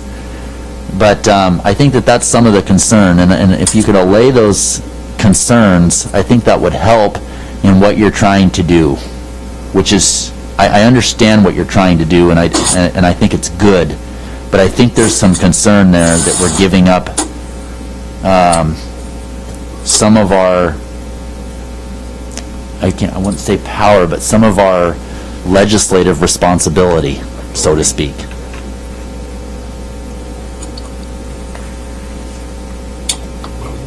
So I apologize, my phone is running out of battery, so I'm going to try and call in on Great a answer, separate Mr. phone Goddard. as well. But yes, I understand your concern, and I will try and be aware of that as the Planning Commission has their discussion. I think you're going to get, at least from my, and I will have a discussion with you prior to this coming to the, as it hits the agenda, I will probably give you a call to discuss what are the things that I should be asking that I'm not, because you've always been very fair with me on telling me both sides of something, so then I can make an informed decision on behalf of the roughly 6,000 people I represent. And I will continue to do that on anything that I see that comes on the agenda that has to do with any of this material that we've covered this evening.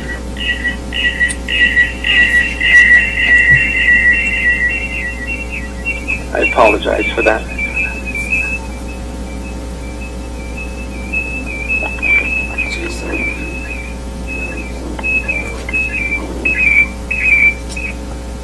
Sorry about that. Can you still hear me? Yes. Okay. I apologize for that. I had to switch to my desk phone.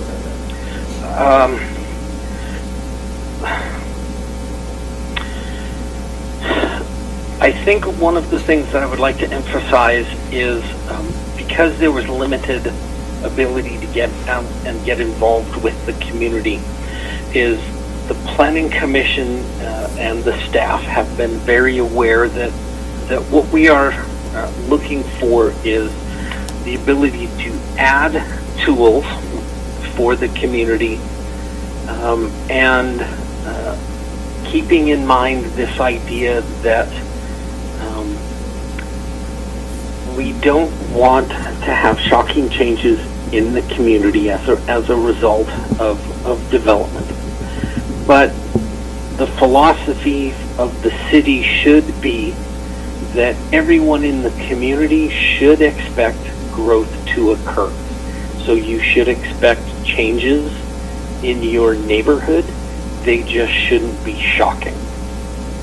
And part of the philosophy of what we're looking at here is ways to tweak our existing codes without having to make those kind of shocking changes that will change the character of an individual neighborhood. And hopefully that's the recommendation that's going to come from the Planning Commission is based upon those members of the community, that they feel that what we're discussing is going to be that kind of slow infill, that only the neighbors who are interested in capitalizing on those opportunities are going to pursue them. That we're not going to have mass redevelopment, especially of our existing neighborhoods, to higher densities. We would like the additional density to be added to the community without making those changes to the neighborhood. So I'm hoping that addresses a little bit of that concern, but any of you are all welcome to both attend the planning commissions and to call and have some discussions. Because again, ultimately, this is just a recommendation that will come from the planning commission to you, and the council will ultimately be responsible for making that policy decision.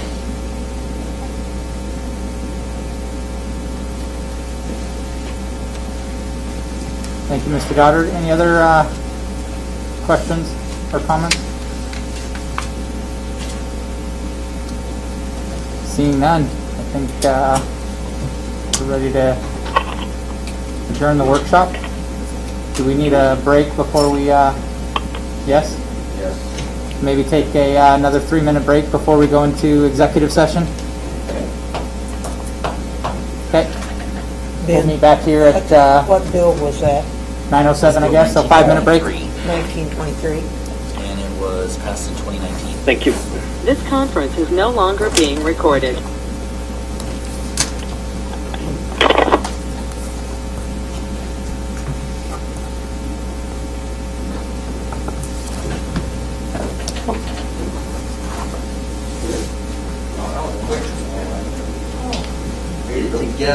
Get it together, Plaza. Does he smoke? Yes. Oh, Gotcha. Same thing.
We just have to shut it off here at the executive session. Not yet, right? Yeah.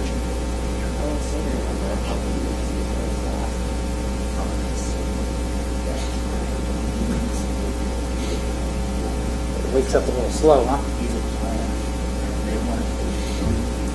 It would be nice if they did not, I mean, literally, we're not doing anything like top secret on this, because that's the only proposal community, so we should be asking protected and for this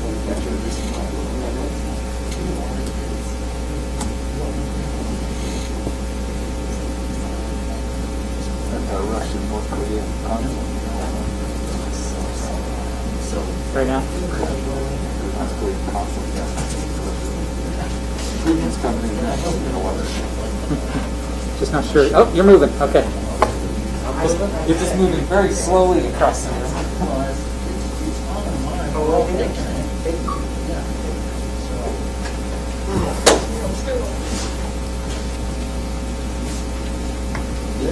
Good to go? Yep. I guess 2 minutes early. And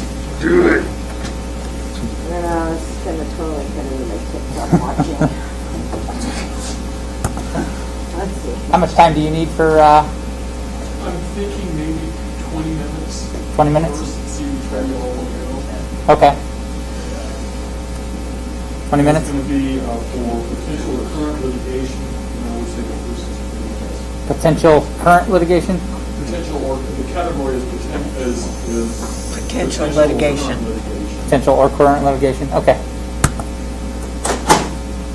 Is that turned off or out there? Yeah. We have to tell them. Yes. This conference is no longer being recorded. Okay. So we're back in session 9:06. So at this point, Will now be recorded. There you go. Back in session, 9:06. At this point, we're going to move into executive session to discuss potential or current litigation. Should take us about 20 minutes. And so we're not quite done with the executive session discussing potential litigation or current litigation. You're on mute, Monty. Just kidding. Would love this. Not quite done discussing. We need about another 20 more minutes. So the current time is 9:25, and we will go till. So the time is 9:43, and we are currently out of executive session. Move to adjourn. And I will be taking adjournments. Motion to adjourn by Councilmember Fredericks. All in favor? Aye.